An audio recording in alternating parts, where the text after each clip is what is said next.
शब्बीर ने कबीरवाला में दो की मां को देखा है जो बेवा हो गई थी और अपने कदमों पर खड़े होकर जिंदगी गुजारना चाहती थी। खानदानी रिवायत इसके रास्ते में रुकावट थी, लेकिन वो सब कुछ ठुकरा कर आगे बढ़ना चाहती थी। तस्लीम माई अपने मकसद में किस हद तक कामयाब हुई, इसका अहवाल देखिए शब्बीर की आंखों से। मैं हूं पारस मसरूर और आप देख रहे हैं कोई देखे न देखे, शब्बीर तो देखेगा।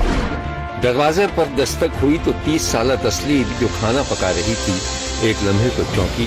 उसने जल्दी से सर पे दुपट्टा लिया और जेरे लब कुछ कहती हुई खिड़की की तरफ लपकी और खिड़की का पर्दा सरका कर बाहर देखा जहां उसका चचा ससुर खड़ा था।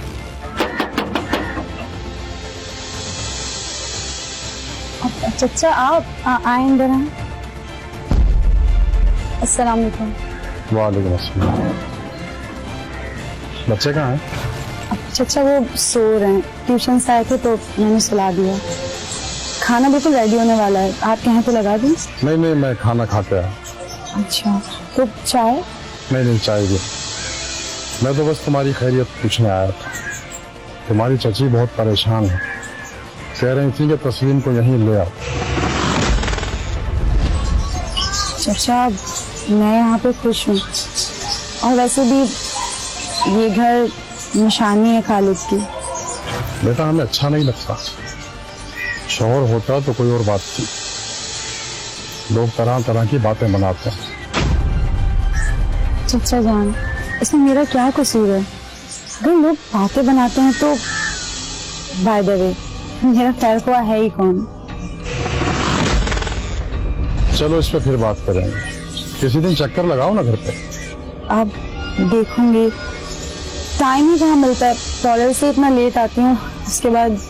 तुम्हारी मर्जी। वैसे हमारे खानदान में आज तक किसी औरत ने भी इस किस्म का काम नहीं किया, अच्छा नहीं समझा जाता। मैं क्या कह सकती हूँ। अच्छा मैं बच्चों को देख कर आती हूँ। हाँ बस मैं चलता हूँ, दरवाजा बंद। तस्लीम के चेहरे पर शदीद नागवारी के तासुरात थे। उसने दरवाजा बंद कर लिया और खुद कलामी करने लगी।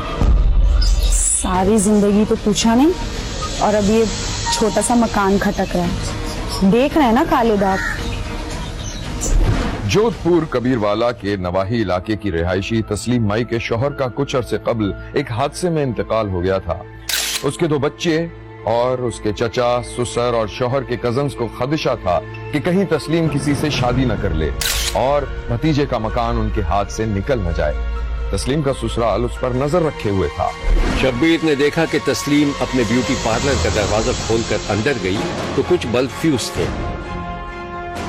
उसने कुर्सी पे बैठकर अपना अबाया उतारा और फिर सर पे दुपट्टा लेकर पार्लर से बाहर निकला। सामने ही एक इलेक्ट्रिक की दुकान थी।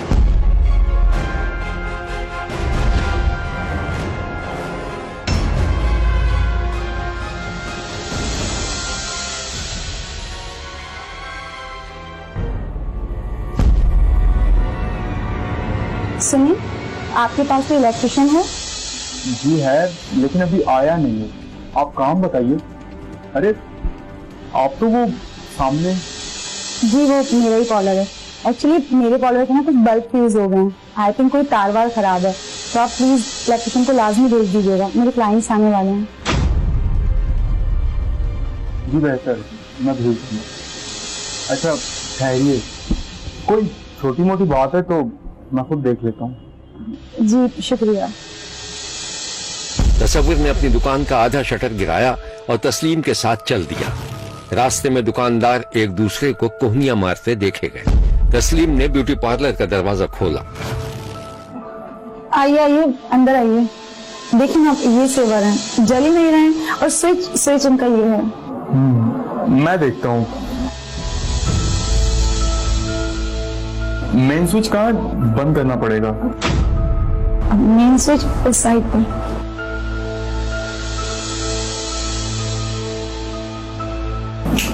तसव्वुर ने मेन स्विच बंद किया तो पार्लर में अंधेरा छा गया। अरे ये तो। अरे आप घबराएं नहीं, बस 1 मिनट लगेगा। वैसे आपके हस्बैंड का तो एक्सीडेंट हो गया था। जी नहीं, जी तस्लीम ने खौफजदा होकर बात बदलने की कोशिश की। अच्छा इसको क्या हुआ है, क्या खराबी है इसमें? देख रहा हूँ, एक गिलास पानी मिलेगा?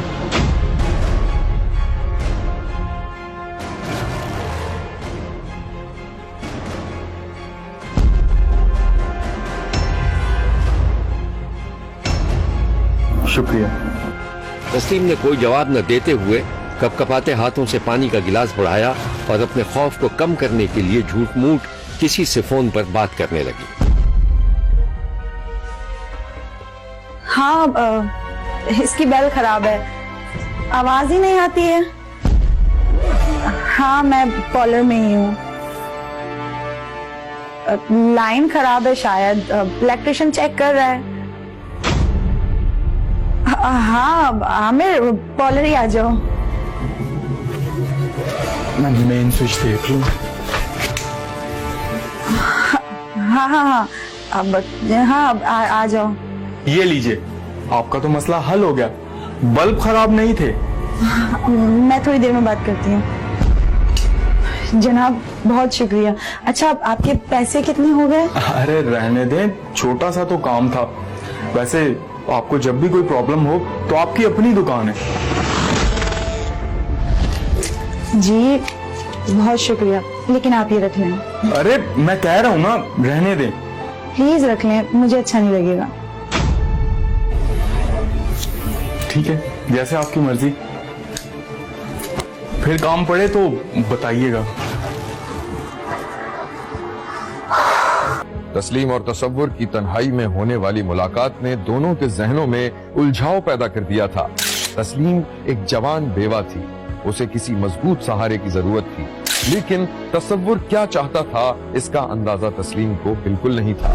उधर शब्बीर ने देखा कि तस्लीम के ससुराली, जिनमें तस्लीम की चचेरी सास, चचा ससुर और एक कजन सर जोड़े बैठे थे और तस्लीम के मौजू पर बात कर रहे थे। आखिर तुम दोनों बाप बेटे तस्लीम के पीछे क्यों लगे हो? जैसे रह रही रहने दो। अरे अम्मा, आपको कुछ पता तो है नहीं कि जमाने में क्या चल रहा है, बस बोले जा रही है। अब्बा आप ही समझाओ अम्मा को। इनकी समझ में कुछ नहीं आता। 100 बार कह चुका हूँ कि तस्लीम को यहाँ ले आओ, वरना वो मकान गया। आखिर मेरे भतीजे का मकान है। अरे अब्बा, आपको तो मकान की फिक्र लगी हुई है। सारे बाजार में ये बात फैली हुई है कि इलेक्ट्रिशियन के साथ चक्कर चल रहा है तस्लीम का। तेरा दिमाग तो नहीं खराब हो गया? इतनी तुझे उसकी फिक्र है तो शादी कर लेना, वो तो तू करेगा नहीं। यही तो मैं भी कह रहा हूँ उससे, मगर ये मानता कहाँ है? अरे क्या मैं पागल हो गया हूँ कि शादी कर लूं उससे? खुदा का वास्ता तुम दोनों उसका पीछा छोड़ दो, जैसे रह रही उसको रहने दो, उसकी मर्जी। ठीक है रहो आप लोग, जा रहा हूँ मैं और देर से आऊंगा घर पे। हाँ जा, और दरवाजा बन गई है। तस्लीम और इलेक्ट्रिशियन के दरमियान बेतकल्लुफ दोस्ती हो चुकी थी और वो चोरी छुपे तस्लीम के घर भी आने जाने लगा था। एक दिन शब्बीर ने देखा कि रात के अंधेरे में एक कार तस्लीम के दरवाजे पर आकर रुकी। कार का दरवाजा खुला और तस्लीम अपने दोनों बच्चों समेत कार से उतरती दिखाई दी। तसव्वुर ने हाथ हिलाकर खुदा हाफिज कहा और आगे बढ़ गया कि अचानक तस्लीम के शौहर का कजन कार के सामने आ गया। तसव्वुर ने जोरदार ब्रेक लगा दी, जिससे गाड़ी एक झटके से रुक गई।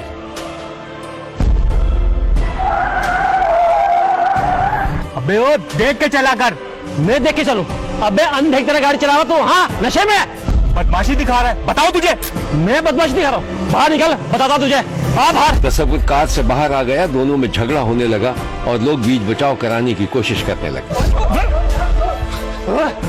आज के बाद इस गली में नजर आया, टांगे तोड़ दूंगा दाढ़ी में, समझा? गली तेरे बाप की है? हाँ मेरे बाप की गली है। इधर बताओ तुझे मैं छोड़ नहीं करना, छोड़। तस्लीम के ससुरालियों को पक्का यकीन हो गया था कि तस्लीम ने इलेक्ट्रिशियन से मुबैना नाजायज ताल्लुकात कायम कर लिए थे और वो खानदान की बदनामी का बायस बन रही थी। तसव्वुर को पता चला तो उसने तस्लीम को शादी की पेशकश कर दी और ये बात तस्लीम के ससुरालियों को नाकाबिले कबूल थी। इस वाक़े के बाद एक दिन तस्लीम अचानक लापता हो गई और तस्लीम की मां ने बेटी की गुमशुदगी की रिपोर्ट भी दर्ज करा दी। शब्बीर ने देखा कि तफ्तीशी अफसर अपने एक अहलकार के साथ तस्लीम के चचा ससुर और उसके बेटे का बयान कलमबंद कर रहा था। तो आपको यकीन है कि तस्लीम को तसव्वुर ने ही अगवा किया है? और कौन हो सकता है? वही है। ये भी तो हो सकता है कि वो अपनी मर्जी से खुद गई हो और अब तक उसने निकाह भी कर लिया हो। नहीं नहीं साहब, सवाल ही पैदा नहीं होता। वो तो मुझसे शादी करना चाहती थी।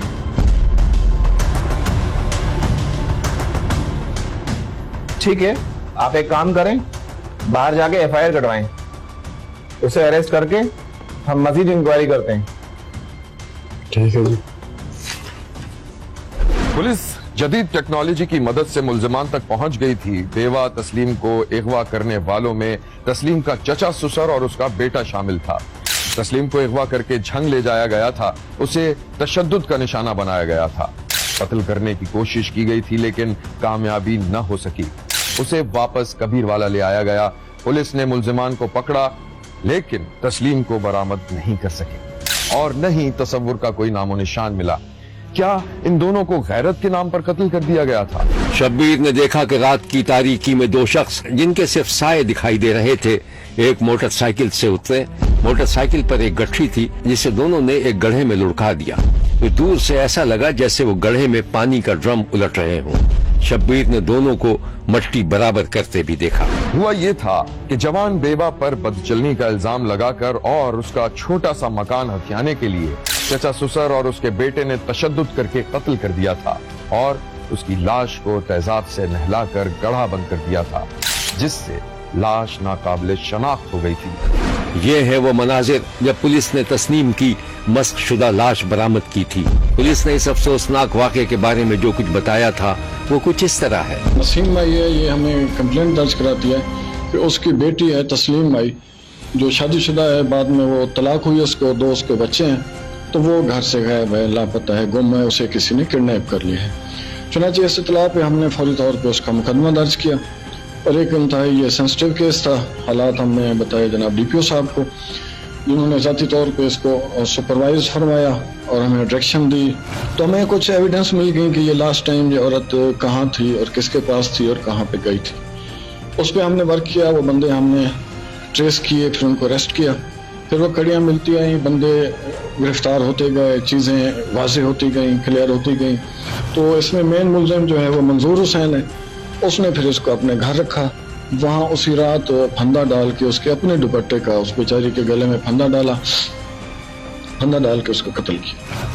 शब्बीर ने कबीरवाला थाना कोरंगा की हुदूद में पेश आने वाले इस जालिमाना वाक़े की शदीद मजम्मत की है। एक शरीफ बेवा पर बेबुनियाद इल्जामात लगाए गए और उसे अपनी मर्जी से जिंदगी गुजारने के हक से महरूम कर दिया गया। कातिल समझ रहे थे कि मामला दब जाएगा, लेकिन खून छुपाने से कब छुपता है। शब्बीर ने मकतूला के कातिलों को इबरतनाक सजा देने का मुतालबा किया है। देखते रहिए, क्योंकि कोई देखे न देखे, शब्बीर तो देखेगा।